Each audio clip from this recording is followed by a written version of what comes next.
he is living the dream, and the dream continues, Bill, as he joins us. The Australian dream, premiership player, if you don't mind, Mason Cox, welcome. Oh, man, it's good to be here. It's good to be here. How are you? How often are you pinching yourself when you reflect on that premiership? Oh, man, it's a childhood dream of mine just to go out there and win the... So when you were born, Billy's... How old were you when it first became a dream of yours? A childhood I was dream. 23 when it became a dream. 23, my God. No, it was epic. It was epic, and it still continues until the season starts. Everyone's undefeated at the moment, so everyone's pretty happy, but... Oh man, the Collingwood faithful, they keep, they keep pushing. Oh, the heat's they on, keep yeah? pushing, yeah. But they're happy at the moment. 106 members, 106,000 members last. I mean, if they had 106, I'd be shocked. To be honest, 106,000. What is the greatest memory of grand final day? Is it Oh, the siren, geez. or It's is it when probably you the- kick that goal? It's probably the lack of memories after. I think Yeah. it's probably that's probably it. Oh man, the best part. I didn't kick a goal in the granny. I had 2 missed. Oh, yeah, shit, thanks for sorry. that. Thanks for reminding me, Billy. Appreciate that. The prelim, you kicked a goal. Oh yeah, Close enough. This is getting a real hot start, isn't it? No, best part I think is just after I was sitting on the back of this Toyota truck and just looking at the fans and stuff and just taking it all in. Just have those moments to yourself and you just kind of realize, I guess, how far you've come, and that's kind of my favorite bit. I think looking back on it. And then the celebrations afterwards. Everyone would expect Jordan De Goey to be best on ground at the celebrations, but who was? Who took out the title? There was no one. Obviously, everyone was pretty subtle. Nothing. Here we go. Pretty chill. Nothing happened. Geez, I was off to a hot start, and then I faded quite early. You went hard early. Went too hard too early. Come on, mate. You got casually, but Tom Mitchell was really good. He was hilarious. He had a whole skit. If you ever get a chance, ask him to do the skit. He was hilarious on Mad Monday. One of the best I've ever heard. Love that. And then, what about the quiet off season you've had? Vegas for the Formula One, Live Golf, hanging with Cameron Smith, if you don't mind. Then you went and watched a bit of NHL, NBA, NFL, and then you've also got in a sledging match with Dave Matthews. That was quite funny. You went 8 of the 15 days to the Australian Open, met Tom Brady. Oh, God. Have you actually been to training? Yeah. I did get back this week. You wouldn't believe it. No, I've been up to a lot. It's been a good off season. Obviously, winning a premiership, there's a few benefits that come from it. And I soaked that up back in the United States and made the most of it. And you kind of get to this point of the year, you got to reel it back in. You got to reel it back in. The season's around the corner, and you got to really kind of dedicate yourself to it. So you probably won't see as many of those things in the newspaper as of recent, but it was an enjoyable off season. The other one I forgot was cricket ambassador for Australian. Cricket. What do the Yanks know about cricket? Fair dinkum. Hey, y'all started playing cricket in America this year. Oh, I see That's that. a whole thing. Ricky There's a team Ponting. called the Unicorns. The Unicorns. Go Unicorns. Go the Unicorns. Oh, man. Yeah, it's different. Ricky Ponting's about to start coaching over there. So is it catching on? Did you help spread the word? No, not at all. I did my best to help spread the word about Boxing Day, which actually pretty much got rained out. But, cricket, I'm trying to get into these things, right? I'm an Australian citizen. I've got to really get into these things. And maybe you invite me over for some backyard cricket one of these days. That's what you got to do. Is that it? Do you have neighbors close enough to hit it over the fence? Or is it just 6 and out. Yeah, okay. Barbecue, frothies. It's a perfect. You got to. That's one of your childhood dreams, also, like winning the premiership for the Collingwood. Here you go. You've just gone and won a premiership playing for Collingwood. What about cricket for Australia? Come on. Good bowler. A little leverage, I think I'll be all right. Yeah, no, you've got. I do want to face like a proper bowler. That would be good fun. You've got some Joel Garner vibes. I faced Sean Tate once in the nets. That's silly. The wild thing. Him and Jason Gillespie. And as I was walking into the nets, I said to Darren Lehman, "Have you got any advice for me?" And he said, "Shit yourself." Yeah. that was his advice. But when Sean Tate was bowling off, I reckon, 6 or 8 steps, and I barely saw it. But they bowl no balls too. They step over. Yeah, he was. You know what a no ball is, cricket ambassador? Clue. I've literally just lost my mind for like Sorry, 15 we're talking seconds. I was You like, know, Okay. Look, I say Sean Tate like Mason would know who I'm talking about. You've got no idea, have you? no. Oh, sure, yeah. Sean Tate's not Now, mine. what about Fast bowler. what about He's Tay pretty Tay? quick. Yes, T Swift. You love it, huh? I love Taylor Swift. Have you got yes. tickets? I do have tickets. How Do did you have you get- spares? No, I haven't got a ticket. How did you get tickets? I had actually a friend of mine's obsessed, right? And then another friend was in New York, of all places, with my brother at a bar at 3 a.m. in the morning, wherever they went on sale. Somehow he got through. No. Somehow in New York From City. New York. From New York. From New York, he got through. So I got one of those 4 tickets, ground floor. Oh, Yeah. Staying at the Langham that night. It's a full thing. I won't tell you how much they cost. They were not cheap. But it's going to be experience. Yeah, got the bracelets made. I've had a lot of people make bracelets for me, which I'm really excited about. You wouldn't believe this because they're called the Swifties with the bracelets. Yes, of course. You were definitely up to scratch yeah, it. but I've got my own bracelets. They're called the Wristies. Mason. And guess what I've made for you? What were they called again? A Wristie. Okay, yeah. Well, you put them on your wrist. Here I've we made go. you one. You're And just- giving me a I'm wristie? giving you And a because wristie. this is radio, I'll describe it for people listening. Billy just gave Mason a wristie. Yeah, there you go. On the rush hour. Oh, it's already broken. broke. Oh, It's a loose wristie. You got to tighten it. Oh, that isn't- Oh, no. Hose, can you do My that up mother's for going him? to love this. Come in This there. is- Help this him is- out, Hose. Oh, jeez. That wristie is met with an unhappy ending. Exactly. Oh, Oh, jeez. that'll be huge, Tay-Tay, of course. All right. Hey, so that means the last 2 times you will have been on the G will be Grand Final Day and then Taylor Swift. Yeah, 2 most important times of the year. Yes, exactly. Hey, I went to New York. I want to ask you about New York. Great city. We all love New York. Great spot. What about the weed on the street?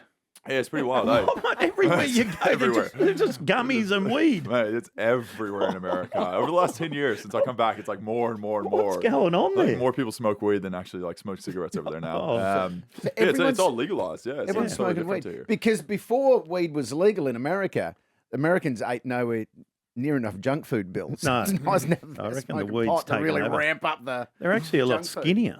They're skinnier. Isn't that a great joint, New York? I thought you looked a bit nice. Yeah. I looked a bit thin there. On the weed.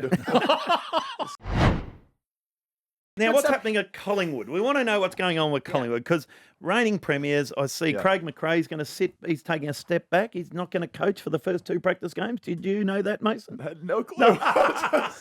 Is that right? It was in the news. Okay. Have you heard Recently? that? Yeah. Yeah, it was. Yeah. Yeah. Good. Thanks, Leroy. That's all right. I'll chime in when you want. No, I'm not surprised. He does. He does bring into the other coaches really well and helps develop them. So it'd be a good experience for someone else. I know. I think Scott Selwood kind of came in. Or sorry, Scoot Selwood came in and he did. I want to say it was Carlton last year. I want to say, and he dressed up in a full suit and stuff and came in. It was awesome. It was hilarious. Did a whole skit. So What, Scooter being funny? yeah, old Scooter. Yeah. So he gives like opportunities for different coaches to get that experience. I think and preseason is definitely one of those. Who's standing out? Who's standing out? Pre-season to you. Preseason. Who's training the house down? Yeah, the house down. That's what we want to know. Jeez Louise. For the punters out there, the supporters. Isaac Quiner's going really well. Good boy. Yeah, he's a really good fella. Yeah. Great, just athletic fella. 5-year deal. Yeah, subtle. Yeah. Jordan Go is really good, going really well. The typical. Yeah, I think everyone's Give us a training young, really well. give us a There's young not like fella. a- Collingwood fans want to hear about a boom recruit, someone you Yeah. traded, someone you drafted. Well, Harry's really good. He's going really. Jacob Ryan's training really well. Yeah. He's, I love his hair. He's got the big hair. Is he? You know, the we, nice hair. we like the hair. Bit of speed, right? All these young guys making me look bad. But no, we've got a good crop of like young boys coming Yeah. through and young men, and it's exciting times. Nick- Everyone keeps saying we're really old, but I keep looking around. I see all these young kids running around. Well, it doesn't help that you're 33. 32, Bill, get it straight. 33 in March. Yeah, Yeah. So I have been Is it looking on the up- sheet? It's on the sheet in front of you. Got it. Yeah. Nick Dacos, has he been training because he had a sore knee and then he was fighting with someone and that got blown up? What Yeah, a he's load of fine. rubbish that was. Oh, I don't know. There's always a story. I feel like to cover, but no, Nick's going really well. He's training the house down as you say. But him, Josh, all of them, they're all going really well, and it'll be an interesting year. I think I think he was probably up there for maybe winning the Brownlow last year if he didn't get injured towards the back end of the season. So I'm sure. Hopefully he can, be able to accomplish that maybe this year. I'm sure he'll have a good year. There's no doubt about that. Now, we mentioned Tom Brady earlier. Yeah. Was he pretty pumped to meet you Yeah. recently? He had no idea what AFL was. He had no idea. No, he had no Oh, clue. come Well, on, he said Tom. he'd seen it vaguely, right? But he didn't know like the details of what it was. He's a really nice fella. I think he was more like blown away by how tall I was because he's a pretty big fella, boy. right? He's about 6'6", and he just kind of looked up at me and was like, "Oh snap!" And they're like, "He's the guy that was running it." Just kind of instantly looked at me and goes, "That's the token American in the group. Speak to him about whatever you need to translate." So, no, he was awesome. Tom Brady, obviously the best football player to ever play. So, Good looking. Yeah, he's just, he's got a lot going for him. I mean, he's got a massive deal he just signed with, I think, Fox, deal. making like 50 mil a year or whatever it is. Like, he's going well. Did you talk American stuff? Not too much. He was more interested in Australia. Yeah, he was more interested in what AFL was, and I mean, even like he was like, oh, can I go walk around the streets and stuff? Or like, how's this kind of work here? So I think most people, like, if they're here to come see your event, right, they probably know you. But if you walked around with a hat and sunnies on, I think most people wouldn't even say anything. So it's kind of, I say this all the time, it's like Americans are big overseas and internationally, right? And you come to Melbourne because like we're somewhat of a bubble of footy, right?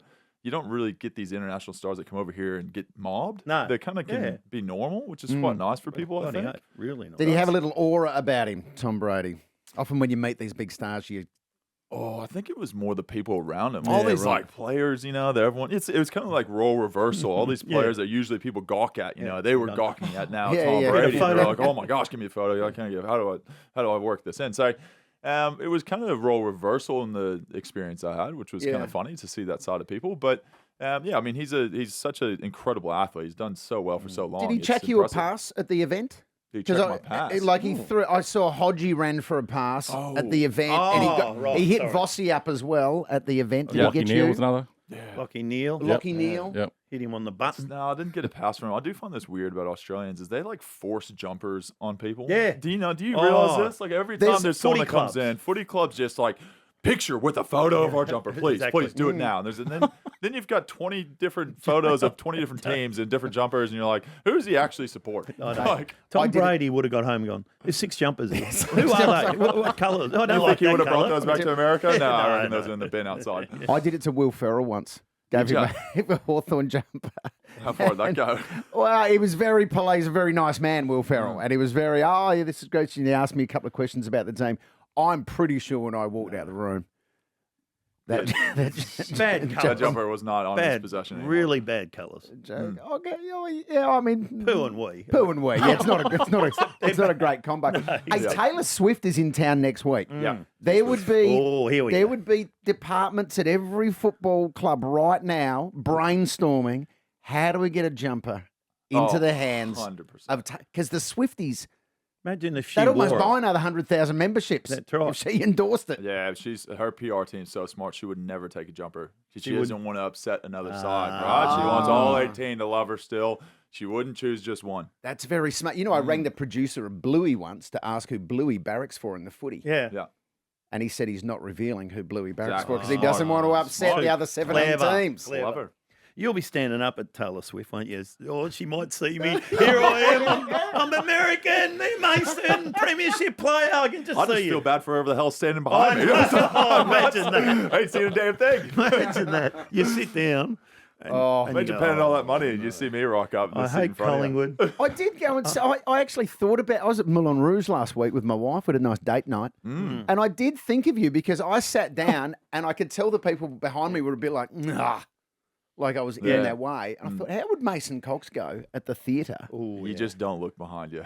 You just sit down and... You totally ignore whoever's behind you. And sometimes you go to a concert, you sit there, and if you're anywhere near the front, you turn around, there's this gaping hole of people behind you, and you're like, they get shitty. Hey, Bill, where do we find Mason Cox? We can find him at the find podcast? him the Mason Cox Show podcast, of course, on Instagram. Great plug. You can also go see. You involved in the intra-club match next week? Yeah, I think so. Yeah, next Wednesday, I'm not sure who's coaching, Collingwood season launch is happening. Intra-club match 4:30. All Collingwood fans are invited to go down to the AIA Vitality Centre. Yeah, Wednesday 14th, and kick off there, and then you're going to have the jumper presentation. Yeah, usually we do that out on the balcony in front of the fans, which usually is pretty cool. That'll be good. There'll be 100,000 of them there. Yeah, probably. And if Taylor Swift picks up a jumper, 200,000 there. Exactly. Hey, to throw a jumper onto the stage from where you are you close enough? Well, apparently Travis Kelce got her number by throwing a wristie, as you would call him, to her. So, hey, take your wristie too. It's fixed now. Don't leave your... If I see you in the paper next time you haven't got that wristie on, you're in trouble. It's broken again. You are hopeless when it comes to wristies, Mason Cox.